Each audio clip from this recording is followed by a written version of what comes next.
My name is Ron, and my wife Lily and I have been happily married for 15 years. Our family brought me great joy, and I appreciated the love my wife gave me. Over time, our relationship grew, and we had 2 lovely daughters. Both of us had steady, successful jobs. Lily worked as a translator at a film studio, and I worked as a security guard at a company. My love for my wife was immeasurable, and I was confident in her everlasting devotion to me. We were in good health, living in a beautiful house in a nice neighborhood. Our life was full of happiness, and it felt perfect. After our second daughter was born, Lily struggled to lose the weight she gained, but her captivating blue eyes remained attractive. She chose not to wear contact lenses because they caused discomfort when reading or working with papers. Instead, she wore glasses with large lenses, which emphasized the attractiveness of her eyes, making them even more seductive. My love for her remained unchanged. I was sure that she really loved me, as our strong bond was quite obvious. Our family was filled with happiness because we had 2 beautiful daughters, and financial stability was never a concern. My life was filled with happiness until that fateful moment. After 15 years of marriage, an unpleasant incident occurred that threatened the harmony and perfection of our world. In recent years, Lily has developed a habit of going to parties with her female colleagues. They visited various pubs, alternating their favorite places. On Fridays, they met in these places after work. Lily often assured me that it was just an opportunity to chat and relax. Naturally, I didn't mind her spending time in such places. After all, I invariably came home in the early morning every day and took responsibility for our daughters. On those evenings when Lily was out with her friends, I cooked dinner for our girls and was happy to help them with their homework. Performing these duties brought me great joy. Lily usually returned home around 8 in the evening after her outings, which allowed us to enjoy the weekend with the whole friendly family. We loved to spend time together, which gave us all great pleasure, and by all means. We had dinner together with our daughters on Saturday evenings, but in recent months, there had been a change. Lily started coming home later than usual on the nights she spent time with her friends. Instead of coming home around 8, she'd come home closer to 10, and I could sense that she'd had a few drinks. Despite my remarks, I didn't voice my concern. After all, she remained the same affectionate and devoted wife she had always been. Every time she returned from an outing, her face lit up with a familiar smile, making me want to hug her tightly. I realized that going out with friends served as a way for Lily to relax, allowing her to escape from the pressures of a stressful work week. I reassured myself that her interactions with the co-workers she spent time with were harmless and purely for pleasure. Even if she started coming home later than usual, I saw no reason to worry. But a few weeks ago, on a Monday morning, I received an email from an anonymous sender, who introduced himself as just a friend. At first, I decided to delete the letter without reading it, but after thinking about it, I decided to take the time to familiarize myself with its contents. The letter I received was like this. I happened to be at the Black Crow last Friday evening and noticed your wife among a group of people. She seemed to be enjoying it immensely. I couldn't help but notice that she danced almost exclusively with one particular man from her company. In case you're interested, I decided to capture this moment and took a picture on my mobile phone. Take a good look at the photo, and if you still think there is nothing wrong with her actions, then feel free to ignore this message. There was a file attached to the email that needed to be opened to view the photo. I wondered why someone would send me this message if there was nothing surprising about it. Moreover, the letter had already planted doubts in me, and I felt uneasy about what I was about to find out.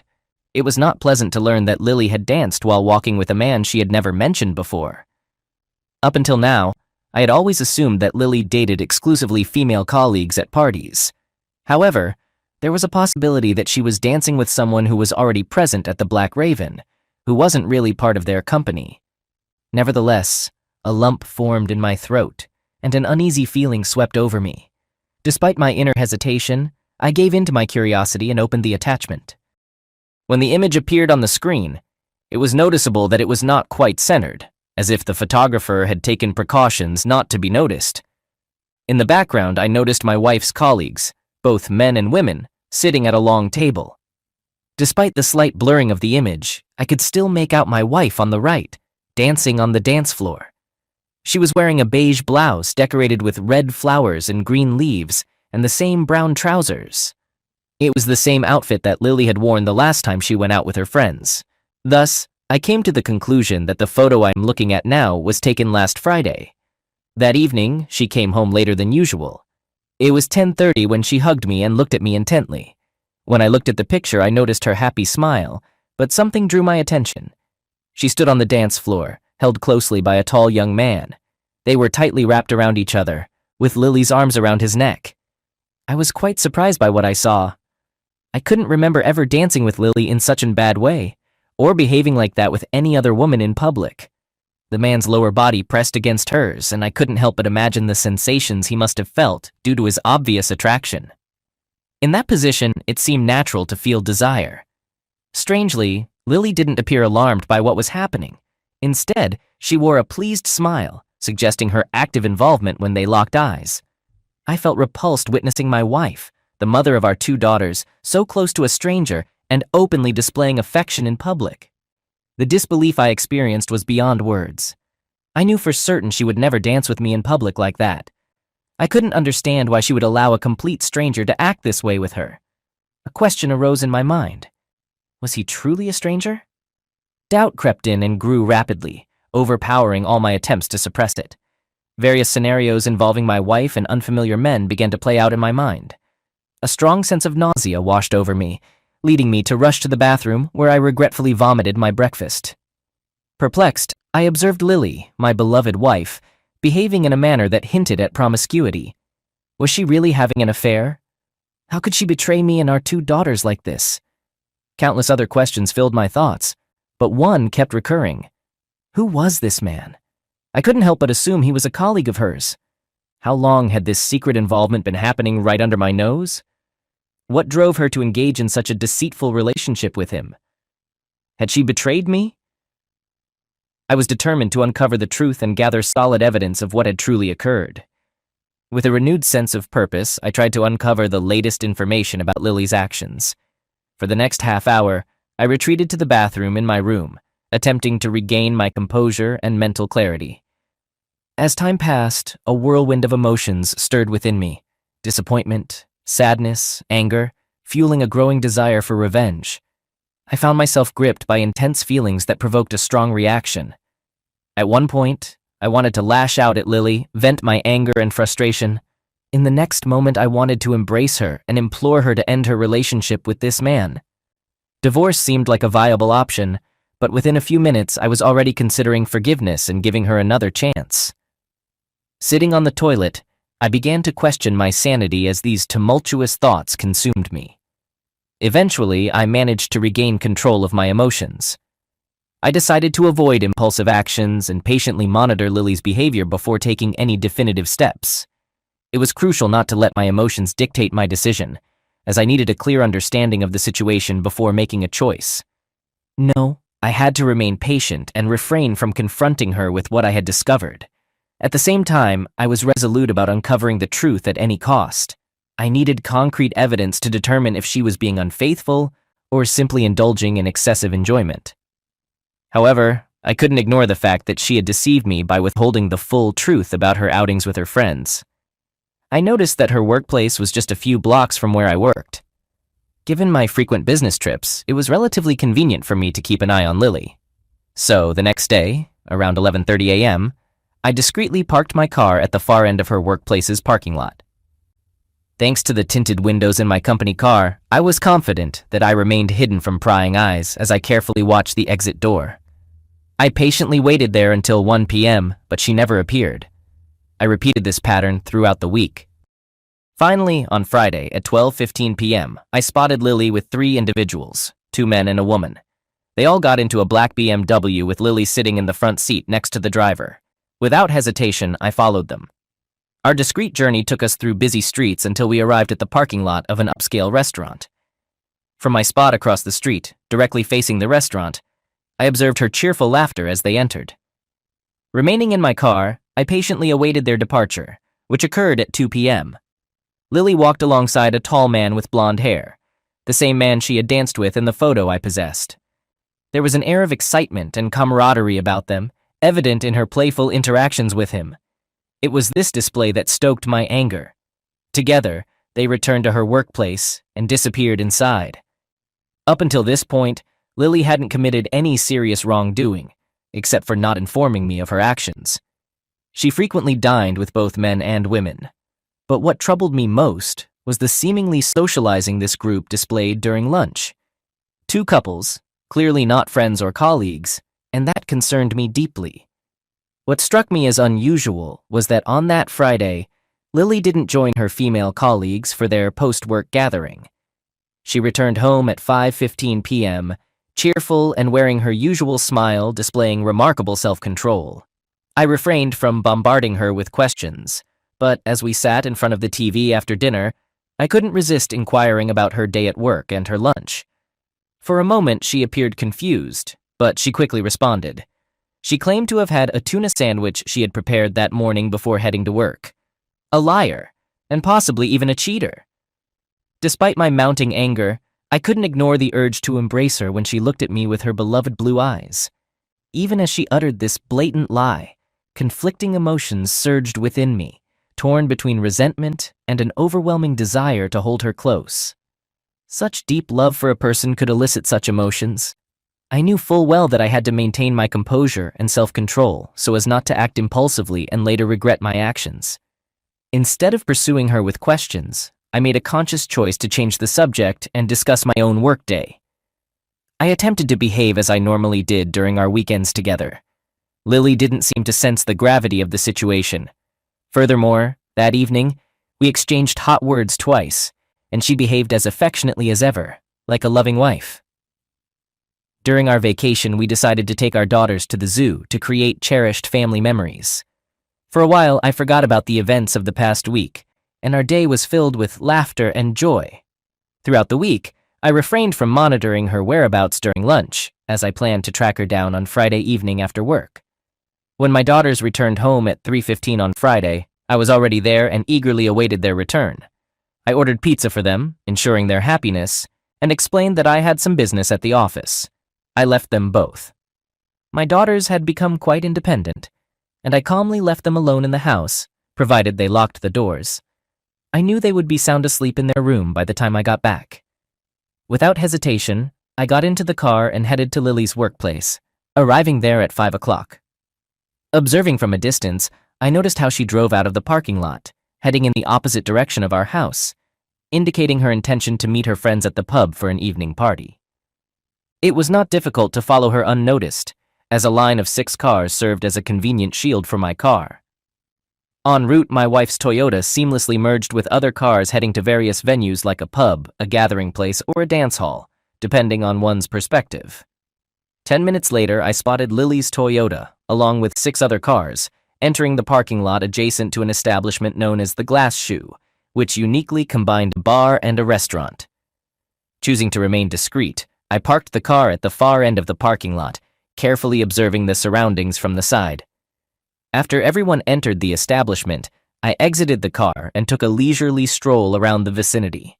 It seemed prudent to gather as much information as possible about the place my wife frequented.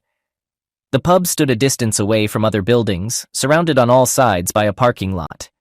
2 of its walls faced the street as the pub occupied a corner space, while the other 2 sides were marked by a neatly trimmed cedar fence standing 5 feet high, in front of which parking spaces were available. At that point, I noticed a black BMW from the group, the same one Lily had used to go to the restaurant the previous Friday. Surprisingly, it was now parked prominently in front of the cedar hedge, distinguishing it from the other cars parked outside the building. Upon closer examination, I realized that the building had 2 different entrances, one leading to the restaurant and the other to a bar situated at the back. Both the bar and the restaurant had fire doors intended strictly for emergencies.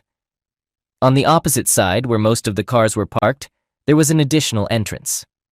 Moreover, there was another entrance leading to the bar, but Lily's company did not use it. Instead, they chose the entrance leading to the restaurant part of the building. Returning to the car, I retrieved the attire I had prepared for this occasion. Swiftly, I changed into a black windbreaker, donned a baseball cap, and put on glasses to alter my appearance. Finally, I inserted a protective prosthesis into my mouth to slightly modify my facial features, similar to a boxer's mouthguard. Despite its hindrance to speech and drinking, I paid no heed because my intention was not to engage in conversation or consume beverages. Glancing at my reflection in the rearview mirror, I reassured myself that I would remain unrecognizable. After patiently waiting for another hour in the car, I finally entered the bar. I spotted a group including my wife, sitting together near the dance floor enjoying drinks and having a good time. Among them were 6 women and 4 men, including my wife. Upon noticing that my wife was sitting in proximity to the same man she had dinner with the previous Friday, a wave of sadness and disappointment overwhelmed me. I couldn't shake the suspicion that there was something between them.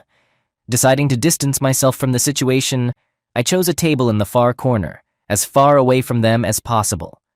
From my vantage point, I began to closely observe the unfolding events. The spot I selected was dimly lit, occupied by several individuals nursing their sorrows, much like me. I was confident that no one would pay attention to me in this corner. In less than a few minutes, music began to play, luring people to the dance floor. Before I could turn away, I witnessed Lily dancing with a man seated next to her. Strange smiles appeared on the faces of the remaining 3 men at the table as they watched Lily and her partner dance. It became evident to me that Lily and this man were more than mere acquaintances, and everyone nearby was witnessing their dance. Several hours passed, and their group dwindled to Lily, another woman, and 2 men. Eventually, both couples found themselves on the dance floor, leaving no doubt to all present that my wife and this man were lovers. He drew Lily closer, placing his hands on her waist. They swayed on the dance floor with subtle movements, their bodies pressed closely together. In that moment, I witnessed him leaning down to kiss her, whispering something in her ear. I observed her nodding in response, and without hesitation, they left the room hand in hand. Intrigued, I discreetly followed them out into the dark street. I watched them walk hand in hand to his car. Keeping my distance, I observed them enter the back seat. It became clear why he had parked the car in the last row of the parking lot near the cedar hedge. He sought privacy and the absence of prying eyes. With no other cars nearby, the hedge acted as a shield for his vehicle, and he likely felt secure in that location. Curiosity consumed me as I contemplated their intentions. How far was Lily willing to go? Determined to uncover the truth, I cautiously headed to the opposite end of the parking lot. Stealthily, I made my way between parked cars, striving to remain unnoticed. Before I knew it, I was positioned next to the back of his black car. Initially, I noticed an absence of people inside. It crossed my mind that they were likely in the back seat. In the dim light near the hedge, I was certain they wouldn't spot me from inside the car. So I cautiously moved closer and leaned towards one of the rear windows. Unfortunately, the heavily tinted windows made it impossible to see anything. Despite the poor visibility, I could still hear muffled voices from inside the car. I wrestled with the decision of whether to intervene immediately and rescue her, or wait and catch Lily in the act of betrayal. The choice tormented me, but there was no time to make up my mind. As fate would have it, the car started rocking in rhythm with the music, which, to my dismay, happened to be my wife's favorite. My anger overwhelmed me, and without thinking, I yanked the door handle and flooded the car with light from the roof lantern. To my horror, I discovered my beloved wife, Lily, lying on her back with her lover atop her. They were engaged in their illicit activities. I quietly removed my glasses and the denture that concealed my true identity. As the car's interior lit up, Lily's eyes widened in shock and recognition. In seconds, her expression shifted from joy to utter disbelief. After a brief moment, she spoke, her voice trembling and uncertain. "Oh my God, Ron, please forgive me," she muttered. "Don't rush into decisions you'll regret. It meant nothing to me. Just wait for me." I closed the door firmly behind me and swiftly headed to my car. As I drove away from the parking lot, Lily was already chasing after me, urgently pleading for me to wait. Less than 5 minutes later, she arrived home in a disheveled state, tears filling her eyes. "Oh my God, honey, I'm so sorry," she pleaded. "I love you more than anything in the world. I understand that I hurt you, Lily. You broke our marriage vows. In our 15 years together, I've never betrayed you. If I'd known you were cheating, maybe I'd have sought comfort elsewhere too. If fidelity doesn't matter in our marriage, perhaps I'd have sought fleeting pleasures," I said, my voice laced with anger. "Ron, please hear me out. I love you with all my heart. What I did didn't matter to me at all. I wish I could turn back time and fix everything. But it's impossible. You have to believe that you are my world. If you compare my life with yours and our 2 daughters, it doesn't matter at all. Tears streamed down her face as she struggled to contain her emotions, burying her face in her hands as if searching for salvation. Eventually, her legs gave way and she sank onto the sofa, continuing to express her remorse repeatedly. "Stop apologizing," I said sternly. "What you did to our marriage is unforgivable. Tell me who he is and how long this betrayal has been going on," I said, relieved that she was no longer standing right in front of me. My anger surged as I grabbed her by the neck and shook her, an unfamiliar rage taking hold of me. "His name is Nick," she confessed, her voice trembling. "He's a colleague from the studio. This shouldn't have happened. Please believe that I love you more than anything." But then a terrible thought crossed my mind. "But you must admit your deception," I retorted. "You've been lying to me about your outings with friends while secretly seeing him for years. Do you expect me to believe you haven't been deceiving me all this time?" In a panic, she exclaimed, "Oh my God, no, this happened only recently. Please believe me. My love for you has only grown stronger over time. I beg for your forgiveness and understanding. There was never any genuine love in my actions." Tears welled up in her eyes again, her disheveled appearance and swollen red eyes reflecting the gravity of the situation. She pleaded for forgiveness. "No, you don't grasp the seriousness of this situation," I replied, disappointment evident in my voice. "Think about your colleagues who witnessed your affair. Think about us. Consider how others will perceive us if they see us together, whether on the street or at the office. It's not just a secret affair anymore. It's a blatant display of infidelity. You've publicly betrayed me. I'm sorry, but I can't bear this humiliation, and I want a divorce." I was resolute in my decision to end our marriage. "Ron, please, I'm begging you, forgive me. You know I can't live without you. Please reconsider. I'm genuinely asking for your forgiveness. I promise it won't happen again. Right now, our priority is saving our marriage and protecting our family." As she spoke, I stood up and turned away, needing some solitude to think about our relationship. "Lily, our marriage started falling apart when you chose to be unfaithful. The consequences we're facing today stem from that betrayal." Suddenly, a sharp scream pierced the room, followed by sorrowful crying that deeply affected me. When I looked back at Lily, she was on the floor, sobbing uncontrollably with her head in her hands. In that moment, conflicting emotions swirled within me. I wanted to embrace her, offer comfort, but anger and a sense of betrayal prevented me from doing so. I felt incapable of staying close to her, unsure if I could trust myself around her. Silently, I left our home and sought refuge for the night in a hotel room. I couldn't sleep, and my rest was restless and empty. Come morning, I decided to inform my secretary that I wouldn't be coming to work that day. I stayed in my hotel room until noon, pondering the events that had unfolded. Eventually, I managed to work up an appetite and dined sparingly in the hotel restaurant. With a heavy heart, I made my way to the office. Along the way, I couldn't help but glance towards my house. To my dismay, there was a green Toyota parked in front, and this unfamiliar presence heightened my anxiety. I concluded that the green Toyota belonged to Frances, Lily's sister. It was somewhat comforting to think that, in addition to their unfaithful mother, my daughters could rely on their aunt for support. However, I was still unaware of Lily's deteriorating condition. After I left home the previous evening, Lily had confided in her sister over the phone. The severity of the situation overwhelmed her, leading to a sudden breakdown.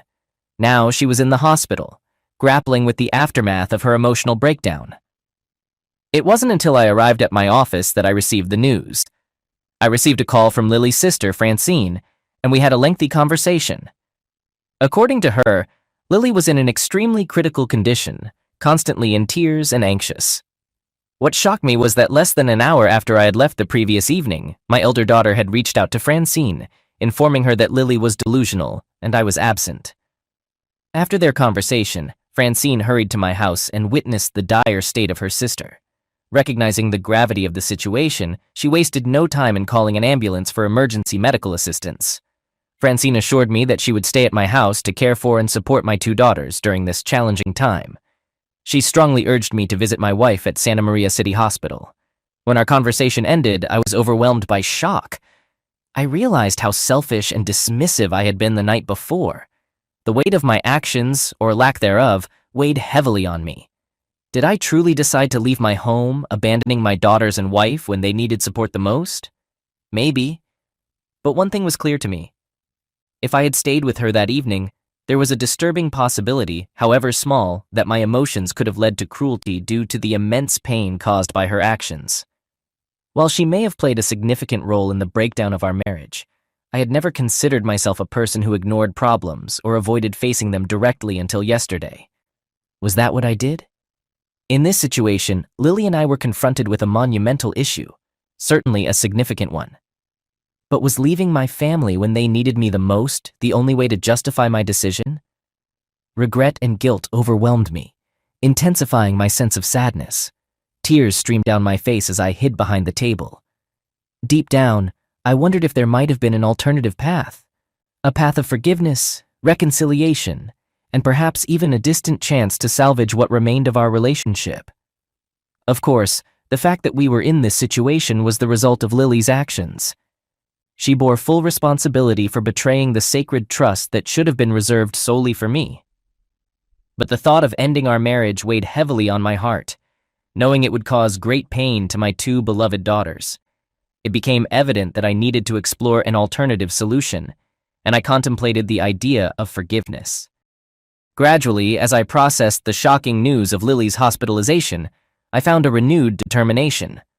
Without hesitation, I got behind the wheel and raced to the hospital, determined to uncover the truth about her actions and understand the situation. Doubt filled my mind, and I entered the hospital without a clear plan or knowing what I would say to Lily. But one thing remained certain. I was determined to seek the truth. As I sat in the hospital, I reflected on a piece of wisdom my mother had once imparted to me. Cheaters always eventually face the consequences of their actions. This idea still lingers in my mind as I think back to my wife's betrayal when she was just 20 years old. Lily and I got married, and our once happy marriage seemed like a dream come true. Our two beloved daughters brought us joy, and our comfortable home in a lovely neighborhood was a symbol of contentment. We didn't have financial troubles, and most importantly, our love was undeniable. However, life took an unexpected turn when, shortly after our younger daughter turned 6, Lily landed a job at a nearby film studio. With her proficiency in multiple foreign languages, she secured a position as a film translator. Her work as a voice translator was truly impressive, providing us with financial stability due to her impeccable skills. For 5 years, my wife excelled in her role until a new translator arrived. This tall, charismatic, blonde-haired colleague quickly became the center of attention among the studio staff. Despite the many admirers he had, he seemed oblivious to their affection. He shared Lily's proficiency in various foreign languages, leading to frequent encounters at work and the blossoming of a friendship that soon deepened. Herein lay the problem that troubled my wife's heart. Love surreptitiously crept into her emotions before she fully comprehended it, leaving her in a state of confusion. Before long, she realized she had fallen for him. Initially, he treated her no differently than other coworkers, focusing on work-related matters and maintaining a professional rapport. But when he began joining their bi-weekly outings, a subtle shift occurred. Gradually, they crossed the line from professional collaboration to a deep friendship. They confided in each other and shared the intricacies of their lives. Lily never discussed any of this with me. Soon, he became a regular presence at gatherings and dinners among their female colleagues. Her first mistake was not informing me when men started attending their gatherings. With time, their connection evolved into something more profound. On the dance floor, swaying to slow songs, they felt like a single entity. However, I remained oblivious to the depth of their relationship. In a dimly lit corner of the dance floor, Lily found herself locked in his embrace, and their lips met in a kiss that was more than just friendly. It was a kiss that shook her to the core. And so a chain of events was set in motion. The following Friday, during one of their outings, he found a reason to take her away from the pub, ultimately leading to a passionate encounter in his car. Their desires grew, and they soon found themselves entangled like wild creatures in the back seat.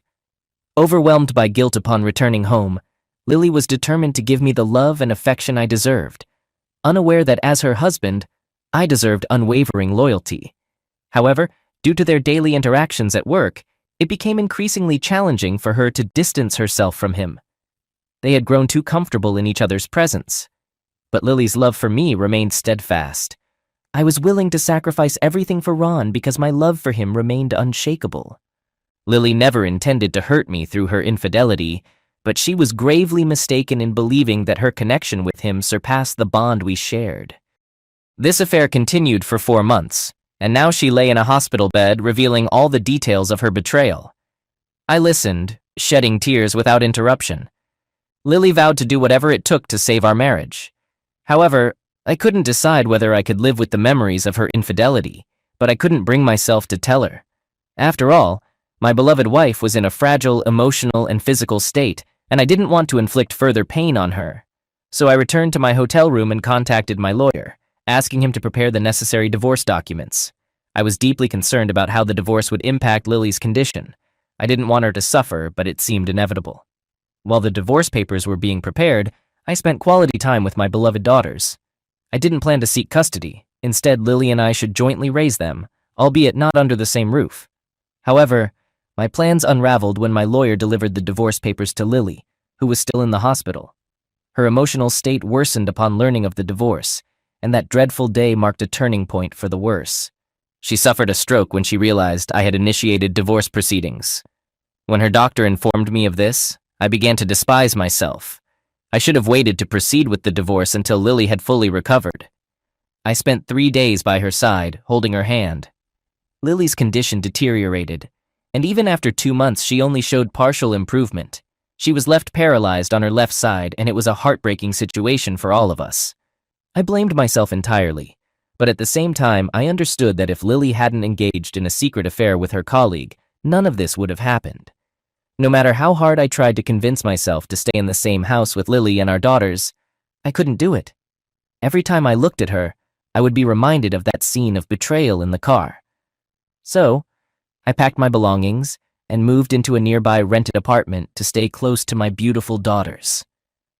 As much as I didn't want it to be this way, it was Lily herself who had turned our once happy life into chaos and suffering.